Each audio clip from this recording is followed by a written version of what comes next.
Oke, teman-teman, saya lanjutkan ya pembahasan di nomor 20 ya. Tadi saya ulang.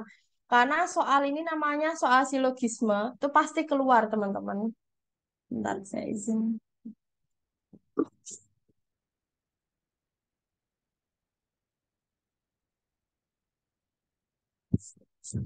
Soal silogisme itu pasti keluar ya. Silogisme itu ya seperti ini. Jadi penalaran kita. Kalau saya biasanya alat bantu saya itu ya pakai eh, pakai tulisan kayak gini. Tadi kan saya jelaskan lagi ya. Sebentar. Tadi kan keterangannya begini. Semua penyelam itu pasti pernah. Kalau semua itu buatkan panahnya itu dua. Jadi seperti ini, maksudnya panah dua seperti ini. Semua penyelam pasti perenang, ya kan? Berarti kita fokus bahwa yang disebut penyelam itu pasti perenang, tapi perenang belum tentu penyelam. Maka ini arah panahnya ke kanan. Ya, ini membacanya semua penyelam pasti perenang. Nah, sekarang soal kalimat kedua. Beberapa pelaut itu penyelam. Nah, kan kita berarti kita hubungkan nih kalimat kedua nih. Lah, beberapa pelaut itu penyelam. Berarti kalau ada yang penyelam, ada yang tidak penyelam. Ini T garis miring ini tidak ya. Jadi, pelaut itu ada beberapa penyelam, maka ada yang tidak penyelam. Sehingga ini disebut beberapa. Kalau beberapa itu nyabang dua. Nah, bedanya di situ. Kalau semua itu panah garisnya dua. Nanti kalau udah terbiasa insya Allah nggak bingung. Tapi kalau beberapa itu cabangnya dua. Sama kayak beberapa manusia adalah laki-laki. Berarti beberapa yang lain adalah bukan laki-laki atau perempuan kita sebut. Nah gitu kan. Itu yang disebut dengan makna beberapa. Ya, beberapa itu nama padanannya sementara. Ada. Nah, itu artinya tidak semua, hanya sebagian. Maka kesimpulannya apa? Kesimpulannya ada dua. Ini kita tarik ke atas atau kita tarik ke bawah. Kesimpulan kalau kita tarik ke atas apa? Beberapa pelaut penyelam. Beberapa pelaut berarti perenang. Nah, kalau kita tarik ke bawah, beberapa pelaut bukan penyelam. Maka yang mana yang lebih tepat? Yang lebih tepat adalah ini beberapa pelaut adalah perenang. Ini salah kan? Semua pelaut pasti perenang. Salah. Ya. Beberapa perenang bukan pelaut. Nggak bisa kalau dibalik ini, dibalik ke sana, arahnya panah nggak boleh. Ya. Terus beberapa penyelam bukan pelaut. Ya salah. Ini nggak bisa dibalik ke kiri. Ya. Tidak dapat ditarik kesimpulan juga salah. Maka jawabannya adalah yang B. Nah, nomor 21. Ajeng selalu ke kantor mengendarai taksi. Jika itu berarti ada syarat. Dia mengendarai taksi, syaratnya ini, apa syaratnya? Kereta api dari stasiun induk datang terlambat. Berarti kalau kereta apinya tidak datang terlambat, mengendarai taksi apa tidak? Tidak kan? Nah, karena ini sebuah syarat ya teman-teman. Dia akan mengendarai taksi kalau kereta apinya terlambat. Hari ini jadwal keberangkatan kereta apinya tertunda. Oh, berarti kereta apinya terlambat. Kalau kereta apinya terlambat, apa tadi? Ajeng naik taksi. Ya sudah, jawabannya yang D. Itu ya, sudah mulai ada perubahan ya. Nah, jadi saya ulangi lagi, kereta api terlambat itu sebagai syarat Ajeng naik taksi. Diketahui kereta apinya terlambat, maka kesimpulannya sudah pasti Ajeng naik taksi. Nah, ini soal asik nih, soal asik Tiu pasti banyak ketemu soal urut-urutan kayak gini ya. Jalan satu-satunya hanya satu, mau menggambar. Karena kalau hanya kita baca, baca lagi, waktunya habis. Baca soal hanya boleh satu kali. Ada 4 orang yang bernama G, H, R, J. Nah, langsung kita tulis G, H, R, J. Umur keempat orang itu tidak berurutan. Kita nggak tahu ya, pokoknya umurnya 18, 19, 21, dan 22. Maka ditulis kayak gini dulu.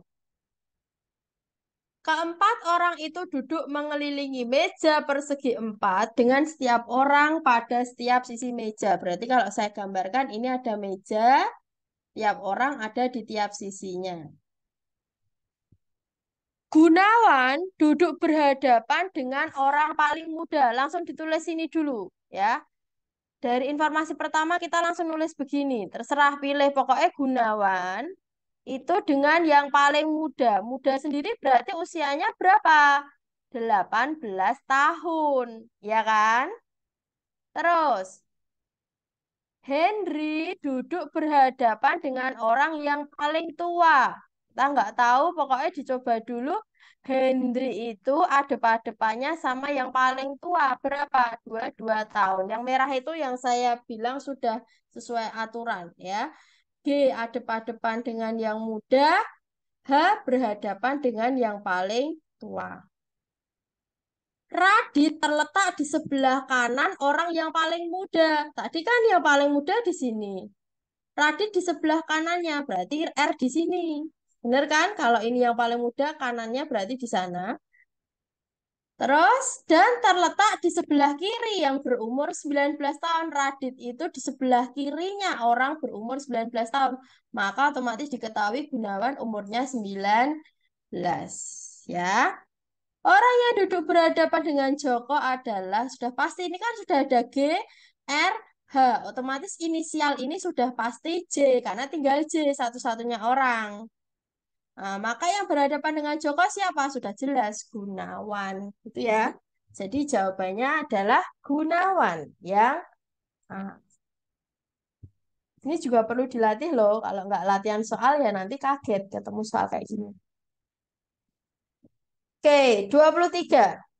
Dalam parkir, tersedia 6 tempat parkir berderetan. Berarti kita buat tempat parkir. Tuh, 2, 3, 4, 5, 6. Itu ya. 5 buah mobil yang warnanya berbeda satu sama lain. Warnanya apa? Biru, hijau, merah, putih, hitam. Nah, disingkat saja biru, hijau, merah, putih, hitam. Sehingga kita langsung nulis apa yang diketahui. Jangan baca 2 kali. Ya, kuncinya itu. Terus, mobil merah harus parkir di nomor 3. Sudah pasti merah kita tempatkan di nomor 3. Di sini ya.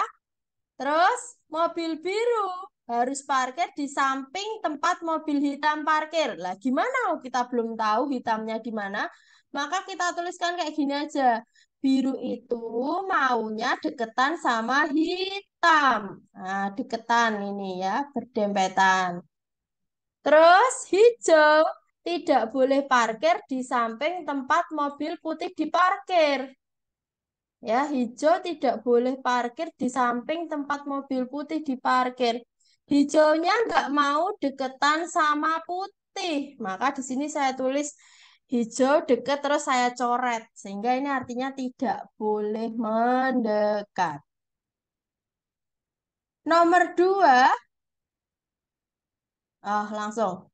Jika mobil putih parkir di nomor 1, nah ini udah pasti ya, putih di nomor 1, pertanyaannya tempat mana yang kosong? Nah, berarti antara 2, 4, 5, 6. Ingat, nomor 2 itu tidak bisa diisi hijau, biru, maupun hitam. Alasannya apa? Kenapa nomor 2 nggak boleh diisi hijau? Karena hijau nggak boleh dekat sama putih, ya kan?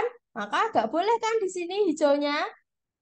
Hijau kan bisanya di nomor 4, 5, atau 6. Terus Biru harus diketan hitam lah. Kalau ini saya beri biru, hitamnya taruh mana? Kan nggak bisa. Maka biru dan hitam harus berdekatan. Sehingga kemungkinan biru, hijau, hitam, dan hijau ada di nomor 4, 5, 6. Jadi yang kosong di nomor berapa? Di nomor 2. 24. Nah, sinonim pasti keluar ya. Nah, ini harus banyak-banyak sering berlatih soal, baca soal, cari di kamus ya, padanan katanya apa.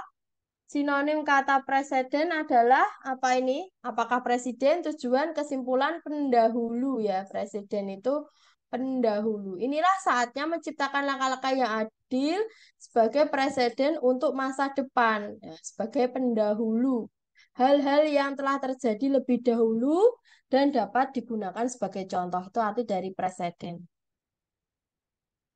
Oke, masuk ke figural, teman-teman. Figural harus fokus. Kalau butuh kertas juga boleh sambil di eh, kertasnya juga. Bentar, teman-teman.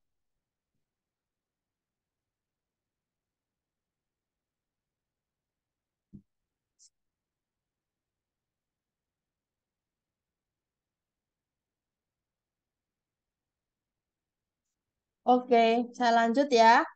Kalau ada soal figural, apalagi ini figural berurutan ya, berseris namanya. Lihat gambarnya itu ada berapa poin, ada berapa bagian. Nah, ini kan berarti punya bagian tengah, punya bagian atas, maaf badan, atas, tengah, bawah. Itu kan ya. Tengahnya sama semua ini, tengahnya loh tegak semua. Sekarang atasnya, ini segitiga, segi empat lingkaran. Segi empat, lingkaran segitiga. Segitiga, lingkaran segitiga berarti otomatis ini nanti segi empat. Kemungkinan kalau enggak A ya D. Kan gitu ya. Yang tengah, mendatar, membuka atas, membuka bawah. Mendatar, membuka atas, membuka bawah. Membuka atas, mendatar, berarti yang belum ada membuka bawah. Udah langsung ketemu jawabannya D. Bagian bawah, M, ya kan? Ini seperti huruf M, ini gini, ini melengkung. Melengkung, M, kotak. Kotak, melengkung, berarti yang belum ada adalah M. Sehingga jawabannya jelas D. Gampang ya, lihat bagian atas, tengah, bawah. Sebenarnya di pembahasan itu sudah ada semua teman-teman. Jadi di sini harus teman-teman punya kesungguhan ya. Karena kesempatan tidak datang dua kali ya teman-teman. Jadi sekali kita klik mulai pada SKD, saat itulah pertempuran sebenarnya terjadi. TIU nomor 26 kemampuan figural ya. Di sini ada 3 buah bangun. Ini bangun lingkaran, memotong segitiga dan segi empat. Lingkaran memotong segi empat dan segitiga. Lingkaran memotong segitiga dan segi empat. Lingkaran memotong segitiga segi empat. Ini segitiga memotong segi empat sama lingkaran. Maka yang berbeda jelas yang E. Ini ya, kata kuncinya lihat yang tengah, lingkaran, lingkaran, lingkaran, lingkaran, ini segitiga. Kalau kayak gini gimana nih? Lihat unsurnya, unsur tengahnya sama semua. Unsur setelahnya ini persegi kotaknya juga sama semua. Oh, berarti ini serisnya ada di luar ya. Satu, yang ini dua, yang ini tiga, yang ini empat. Maka yang ini nanti 5 titik, ya kan? Oh ini 4 salah, ini 2 salah. Oh ini 5 kemungkinan, ini 5 iya kemungkinan iya. Sekarang letak titik warna titiknya. Hitam putih berarti hitam. Nah, kemungkinan kalau enggak D ya E. Sekarang letaknya dari sini startnya ya. Tidak ada yang sebelah kiri ini kosong. Ini ada yang sebelah kiri berarti salah sehingga jawabannya adalah yang D. Nah, mulai masuk ke TKP ya, teman-teman. Nah, TKP ini ada poin ya, dari poin 5, 4, 3, 2, dan 1. Kita harus benar-benar menganalisis menggunakan logika, mana yang poin 5. Roni adalah seorang ahli statistika di perusahaan startup tempat ia bekerja. Dalam bertugas, Roni lebih sering berada di belakang komputer untuk mengolah data. Namun kali ini Roni ditugaskan mengunjungi daerah pedalaman dan berinteraksi dengan masyarakat setempat untuk mengumpulkan data. Roni merasa gugup. Jika Anda adalah atasan Roni, berarti posisi kita sebagai seorang atasan. Nah, jadi kata kuncinya adalah posisi, ya, sama problem. Udah itu aja. Posisinya sebagai apa, masalahnya apa. Sehingga baru kita fokus ke solusi. Posisinya kita sebagai atasan.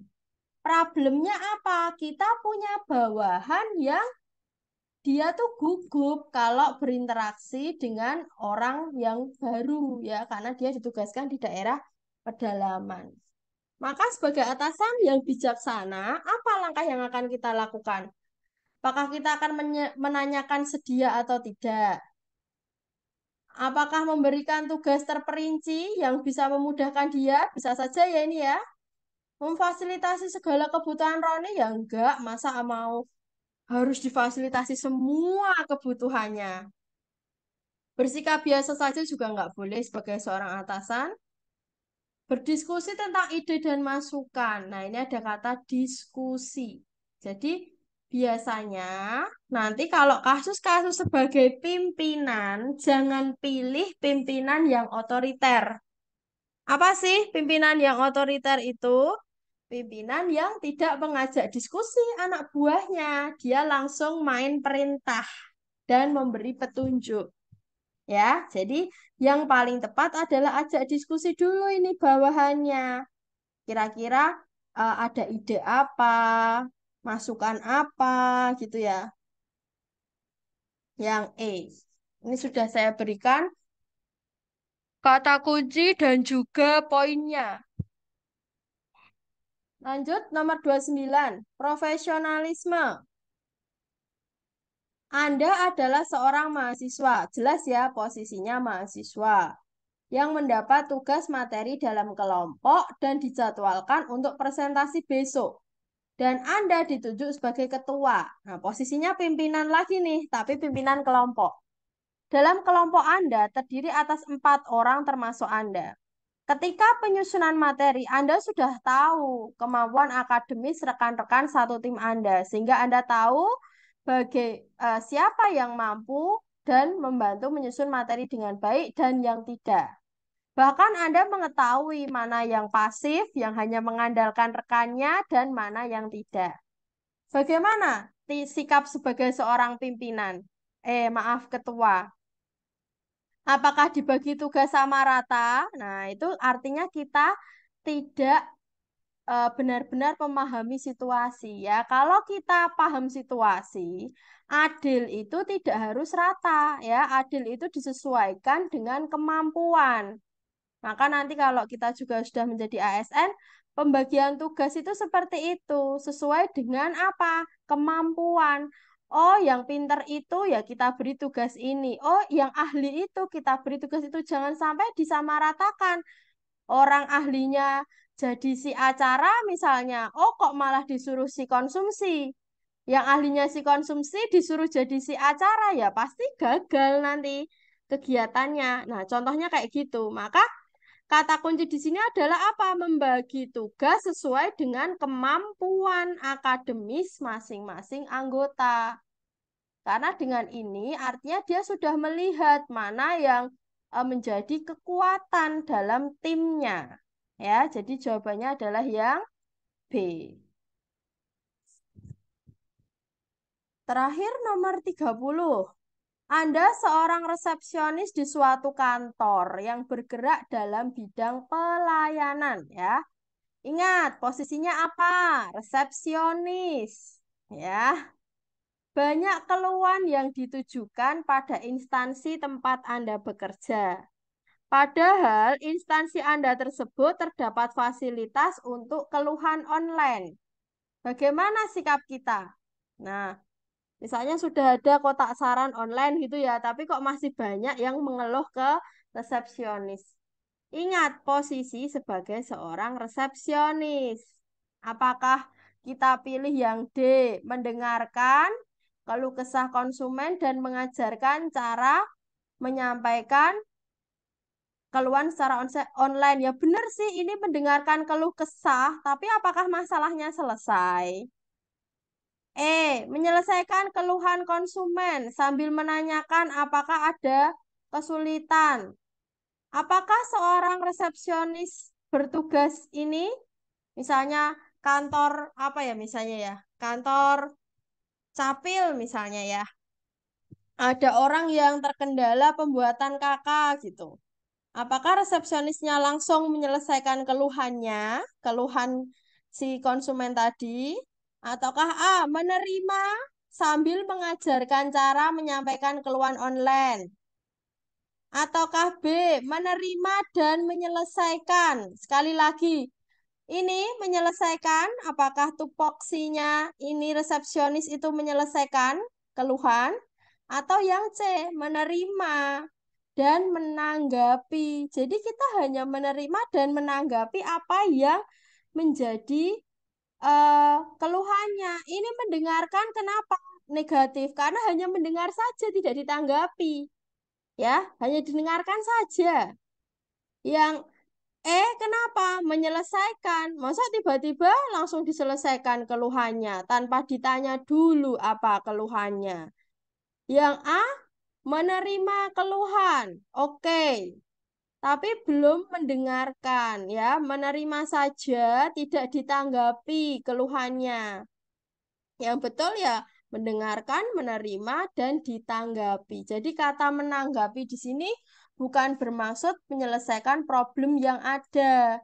Karena tupoksi seorang resepsionis atau mungkin nanti satpam kayak gitu ya, itu dia hanya menerima dan menanggapi keluhannya.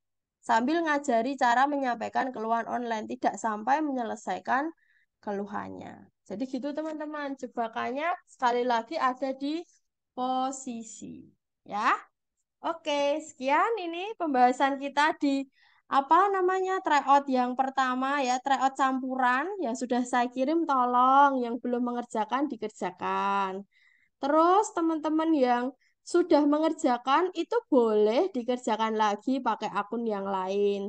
Nanti pembahasannya ini saya kirim di grup. Nanti infonya sih katanya untuk SKD masih di bulan Agustus September, tapi nggak ada salahnya kita rutinkan mengasah kemampuan kita ya. Kalau sedikit-sedikit dipahami, sering berlatih soal, insya Allah nanti bisa. Oke ya teman-teman, sebelum kita akhiri, kita berdoa bersama, kita minta sama Allah ya, semoga apa yang kita pelajari hari ini dapat memperoleh manfaat bagi kita semua. Allah simpankan materi ini untuk teman-teman semua sehingga nanti pas ujian terngiang-ngiang ilmu hari ini ya sehingga dapat bermanfaat dan saya doakan semoga semua teman-teman ini lulus SKD, SKB dengan nilai tertinggi dan menjadi ASN di tahun 2023. Amin Allahumma amin. Tidak ada hal yang tidak mungkin ya. Kita harus berusaha dan berdoa. Berdoa menurut agama dan kepercayaan masing-masing dipersilahkan.